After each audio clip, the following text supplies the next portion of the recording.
All right. So that was Enrique Dreyer, game developer at Triple B Titles, and the latest game Pop-Up Dungeon. All right, we'll move on to the second speaker of today. That is Alan Igle, solo developer of Fuzz Force, Spook Squad. How you doing, Alan? Good, thanks. How are you? Yeah, really good, really good. So, are you ready to present your stuff? Yes. Here we Okay. go. All right, take it away. Word is all yours.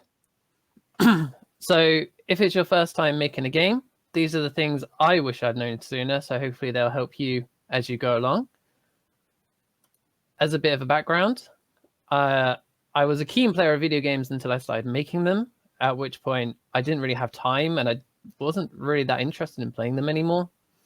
I have a degree in video game art, and I've spent 10 years working with Unity at a company making advertising games for web and for mobile. But we've recently started doing hyper casual games, which is a bit uninteresting in regards to art. And it's from there that I started to look into game design and into visual scripting to make playable prototypes. And then following on from there, in 2009, I started learning proper coding through C#. And then it was from there that I began to work on Fuzz Force Spook Squad. Just as a first game, can I do this sort of deal? I just dove straight in at the deep end with that. So the important things to know are you need to plan what your game is at the very beginning. It's very important to plan. You need to know your limits in regards to a game. So if you aren't very good at art, you need to sort of plan your game in regards to knowing that you're not very good at art, or if you're not good at music, you need to have something set in place for that. It's also important to know what sort of time frame you want that done by, because that's going to drive a lot of your decisions. So if you want the game done in 6 months, you're certainly not going to try making 50 characters or doing big levels or big open world with world building and stuff. Maybe it's fine. You want to do it in a 2-week session. Maybe you want to do it in a 2-year development cycle. That's fine. But just as long as you know at the start what you're aiming for, you can keep yourself to a deadline. And you need to work out what the core mechanics of your game are and just focus on that. If you're making a platformer, there's no point adding a crafting system and a tycoon world building system. Like, you're running, you're jumping, do things to do with movement, fun ways to do that. If you look at Mario just runs and jumps the majority of the time and everything builds around that. Is your game like something else? If it's based on something that you've played before, maybe you can look at the reviews and YouTube video comments in regards to that game to see what people are saying about it. Maybe they have complaints about the game, like, oh, I hate how the game does this thing. And then when you play in your game, you can say, oh, I want to improve on that. So it's got its own edge compared to this existing game. You need to know if your game is going to be free to play, or with microtransactions, or if it's going to be a premium title, because that's going to decide how you develop things going forward. If it's a free to play with microtransactions, you'll need to know what you're going to be selling to players. In regards to knowing your limits, are you going to be making everything, or are you going to hire people to do specific things? These days, there's so much you can just buy from asset stores and from people's websites. Like, people will make music, they'll make particle effects.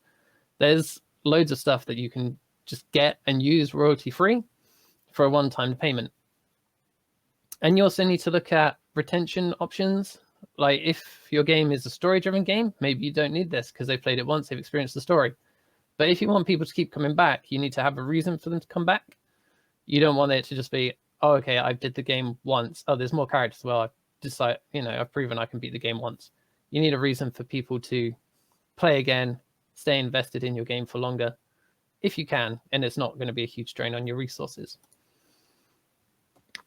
Marketing takes a lot of time. I found out while I was making a game that if you do want to sell a game commercially, you are going to have to spend a lot of time marketing it, and you can't just make the game anymore. It's like, oh, what's going to make a good GIF? What's going to make a good video? How am I going to get this out there to people? It's useful to choose your social media platforms that you're going to focus on when you're making a game. Twitter, while easy, only has a lifetime of 24 minutes per tweet, so maybe not the best. It's a bit of a indie developer bubble on Twitter. There's not many consumers there. So maybe look at other avenues like Instagram, Facebook, Reddit, YouTube, if you can make videos for that. You need to stay visible. So it's something that needs to happen all the time. You need to be showing your game. The more people see your game, the more familiar it will be to them, and then the more they'll like it, and they'll be like, oh, that's cool. And, you know, be helpful to other people as well. So if you scratch someone's back, they'll scratch yours in that sort of sense. Important to remember that likes, views, retweets, and all that stuff don't mean anything. In regards to tweets, you can see the analytics, and there's a stat called impressions, which is used elsewhere. And this isn't even a real stat. It's just how many times people have potentially seen your thing, like in a search result. So really don't look at impressions. You really want the engagement from people, like people commenting and saying, oh, I'm quite interested in this. This is pretty cool. To move on from that, maybe you can make a mailing list with a newsletter. Those have quite high conversion rates from people who are very interested in your game. They will subscribe to your newsletter. You can give them something in the game if they do sign up, and then they're more likely to buy when the game is released, and it's easier to keep them on board in regards to events you've got going on, or, you know, going forward for the next game. Marketing is very important as well, in that you have a call to action. There's not much point saying, I've got this, look at this picture, look at this. You need to direct people to what you want them to do at the time. So if you're advertising a demo, make sure you have a link to the demo. If you want people to go to your Steam to wishlist the game, make sure you link to your Steam and tell them to go there. And only do one. Don't do multiple things. Don't say, go to my Steam and join my Discord. People just need one link. That's all they need. While you don't specifically need a website for your game, it is very important to have a press kit for people to cover your game. So you need a place where you've collected all of your screenshots, logos, a story about your game, like a bit of a blurb and description, videos, things like that. And you can just give that to people to say, hey, you know, come on, it's all here, just cover it. Because imagine if you had to write something for someone and you said, hey, can I have some pictures about, you know, your game? And they said, no, you have to get them off Google Images. You'd be like, I'm not writing about this game. That's a complete waste of time. So get a press kit, keep it up to date, and then it makes it really easy to send it to people. Like, hey, I've got my game. This is my press kit. Everything's in one place. I go, great. This is very easy to cover. I'll do that. In regards to making the game itself, you need to get your main mechanics sorted first, where you then test it and share it with people to find out if it's fun and worth pursuing. If your game is not fun, or the main mechanic isn't fun, don't be afraid to change it. And even if you've got something planned for down the line and it comes around to testing it, maybe it isn't fun. You could, you know, just cut it. Don't be afraid to cut it. As an example, a year ago, I had dice which had status effects on them. So you found a poison dice. And I recently split the poison effect and the dice separately into a battle chip item, so you could upgrade your dice and you could upgrade the status effect independently. But what that meant was, and I found out about a month ago, that it meant dice didn't mean anything for my game. So battle chips just had to go. After being in the game for a year, they're completely gone. It didn't work. It ruined the game. And the game is now much better for having gotten rid of them. Something else I've learned is that if you have an idea for your game, just make it, implement it into your game. There's no point sitting around like, oh, boy, if it could do this and if it did that, oh, how did it react with this system? Just do it. It'll probably take you about half an hour to get this feature into your game. And then you can test it like straight away instead of spending hours fretting about how it's going to work with stuff. Very important to use source control with your game in case, you know, for the obvious reasons of backing up your game, being able to revert things if you make changes. Easy to sort of have it on different computers if you need to. The biggest benefit for me has been having it on being able to do offshoots and make separate branches of the game. So if I do need to test something, I can have my main branch safe, and then I can have a separate branch with all the changes on it. And then if it doesn't work, doesn't matter. You just go back, everything's safe. There's no problems. Design your game for ease of use for people, because I'm sure you've played games which they have systems in them where it's like you got to do something very often. And it's like, oh, it takes a couple of button clicks to do this thing. And, oh, the walk speed is really slow. I'd rather it was faster. Just do all that stuff. Like, make the game faster, make it easier to get to things, show information as often as you can instead of like hiding it behind stuff. It's a lot easier to put balance in the game afterwards if something's too fast, too hard, whatever, than it is to make something more fun later on. It's better that something's more fun and then you build around that, because fun is what people are going to take away from it, rather than, oh, this game was too easy because of this thing being too fun. When you design your tutorials, do not have pop-up text boxes that go, press A to jump over this thing. Jumping makes you go higher, because no one cares. No one reads it.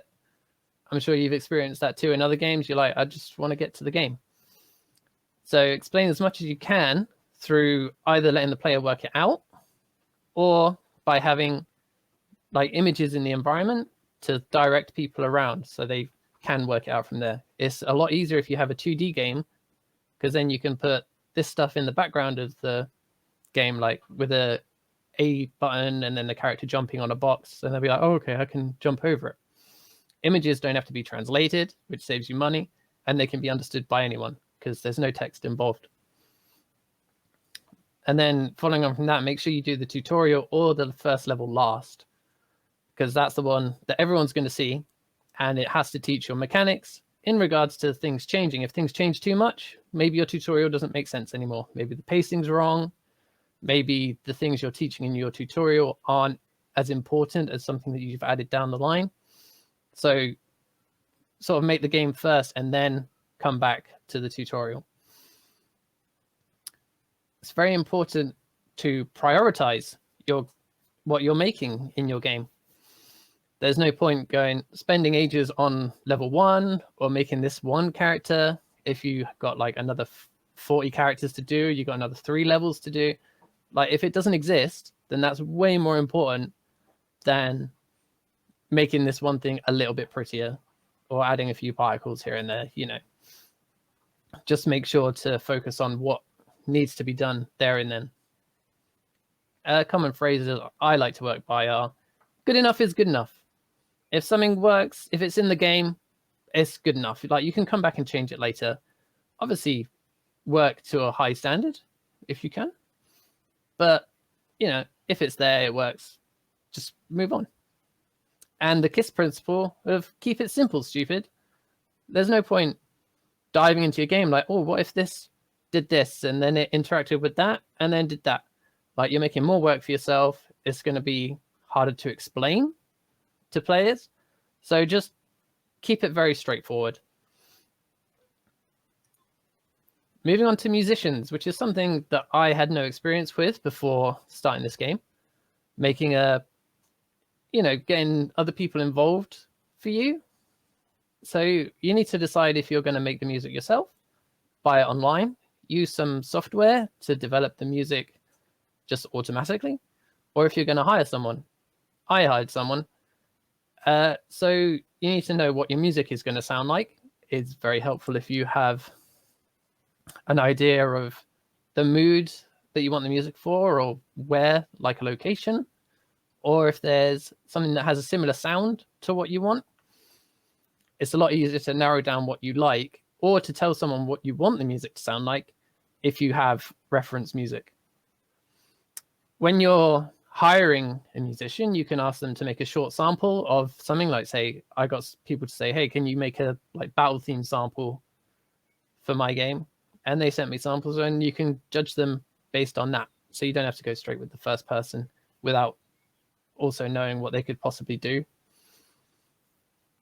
The big thing was that getting a musician doesn't automatically make the music yours.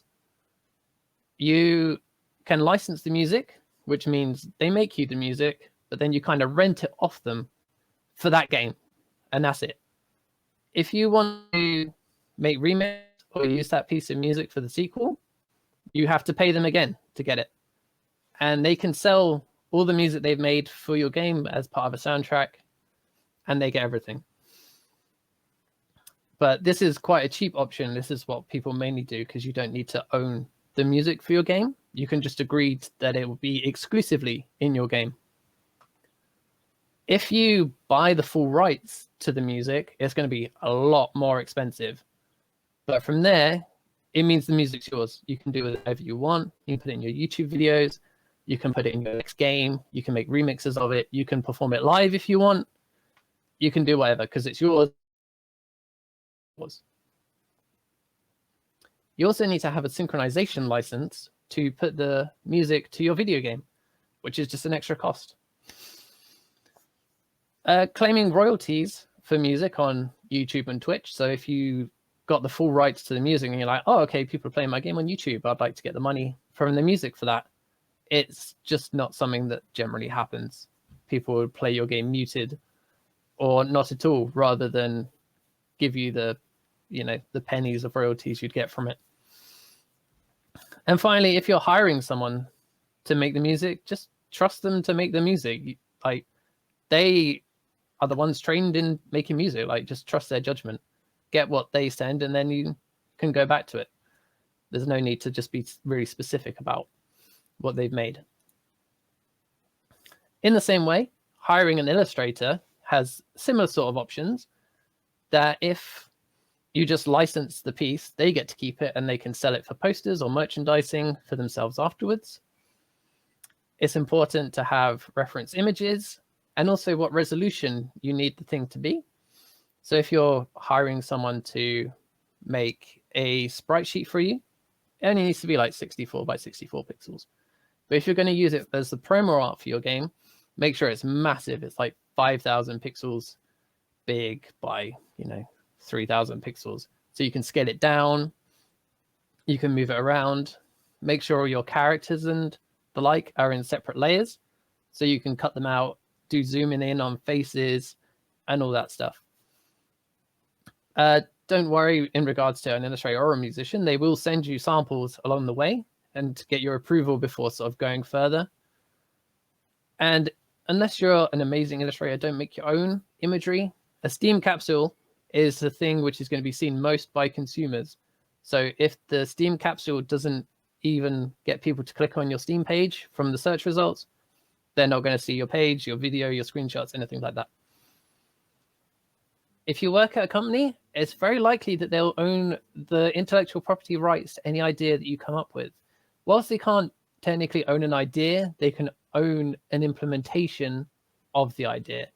So if you're going to make a game in your spare time, make sure you check with your bosses first as to if you own the rights or if they own the rights. Because if the game is related to that company, they might own it.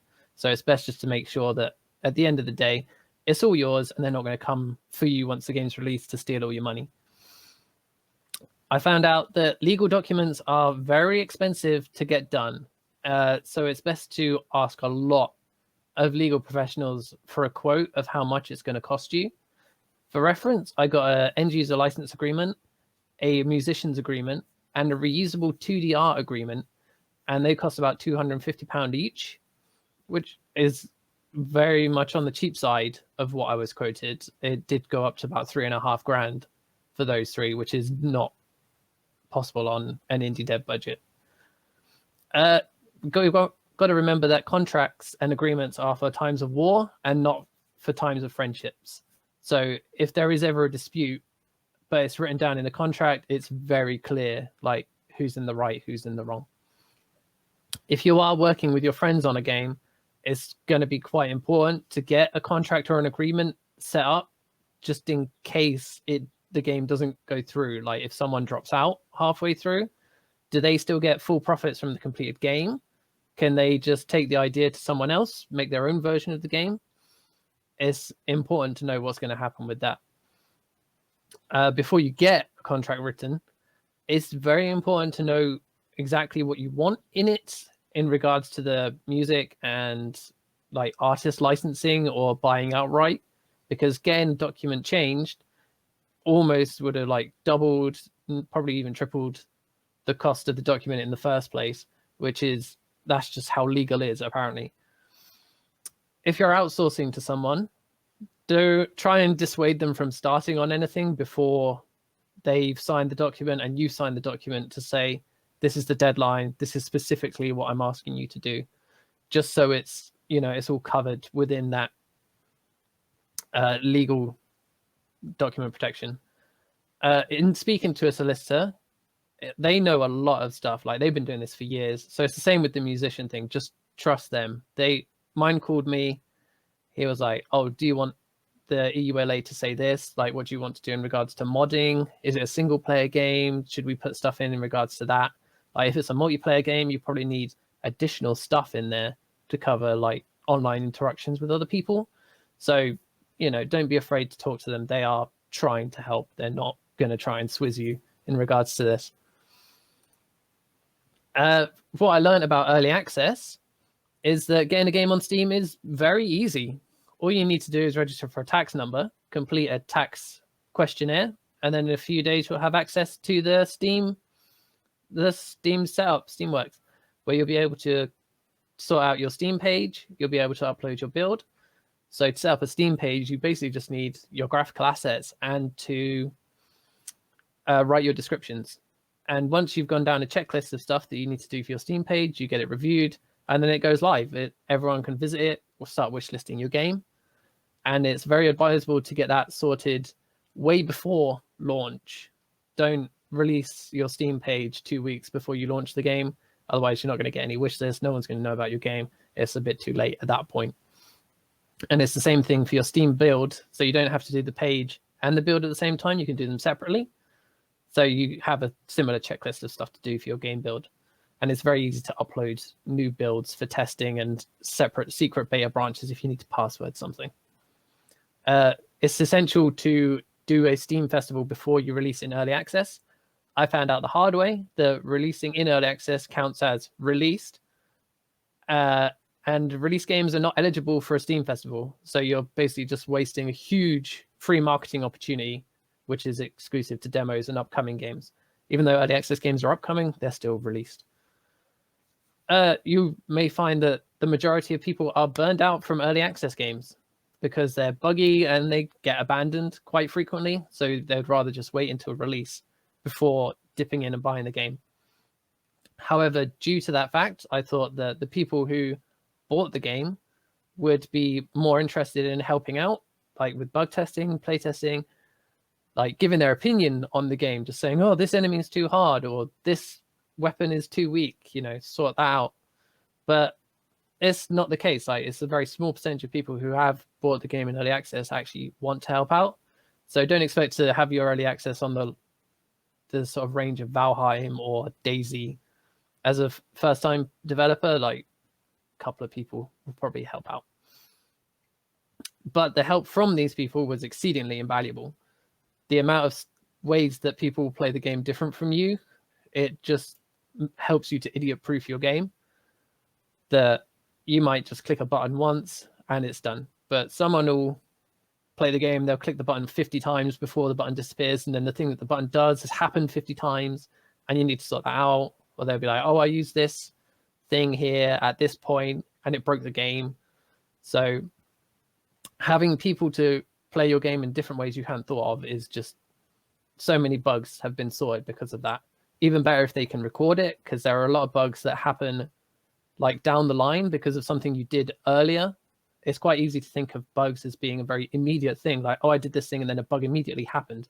But it's not the case. That sometimes something you did a little while ago that is a bit unrelated then caused the bug further down. So if you can record playtesting sessions, it will really help narrow down where your bugs have come from. And there's a lot of stupid bugs you can leave in the game. Like, if you're playtesting, you could set your level selects, like the start game button, it just goes straight to the final boss. You can leave your debug menu in the game. It's going to happen. Just sort it out. No harm, no foul. No one's going to notice. In regards to publicizing your early access release, are the press going to care about going into early access and into full release as a no-name game developer, and the chances maybe not. So you sort of need to pick your battles in regards to the press. You can still put feelers out there to say, hey, cover my early access, cover my full release. But if one of them is more important to you, you probably want full release to be, hey, check this out, everyone cover it, everyone stream it, write your reviews, let's get people interested in my game.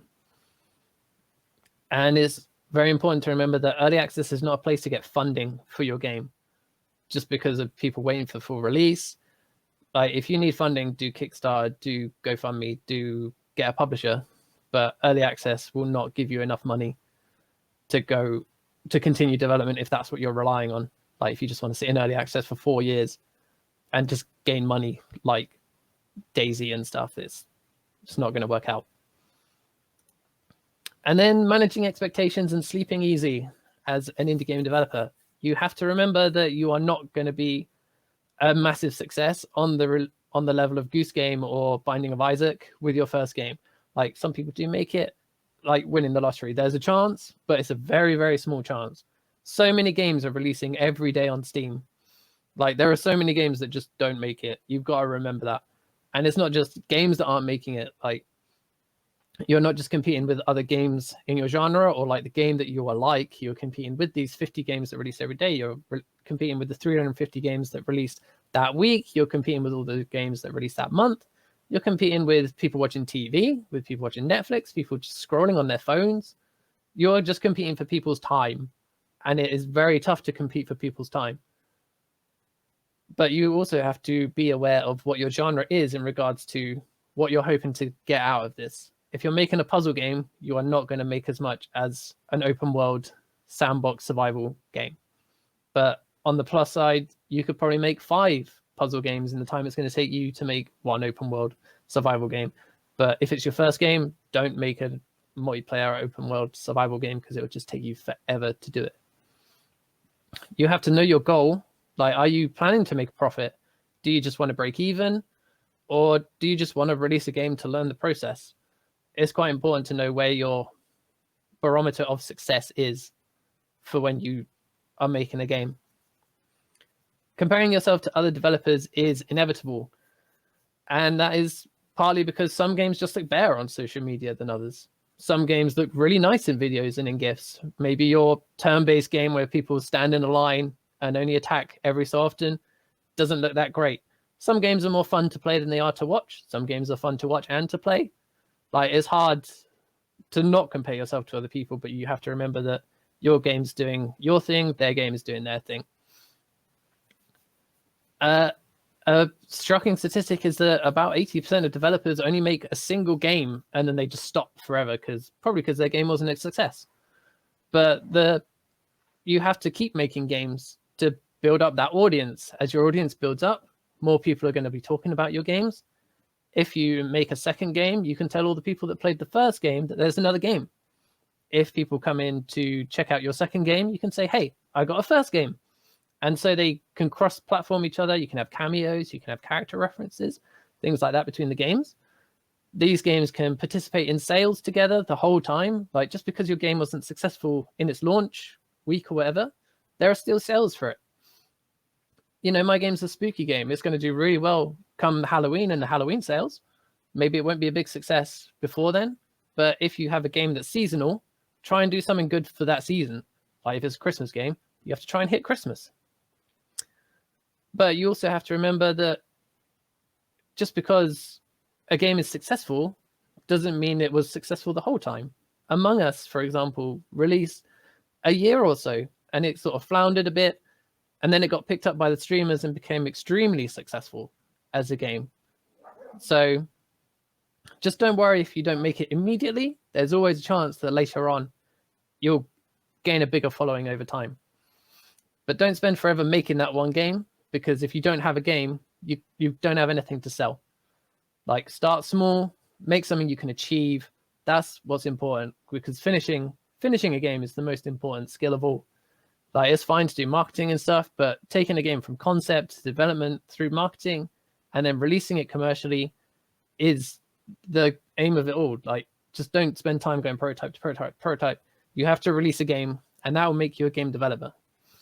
And speaking of finishing, Thank you very much for listening to my talk.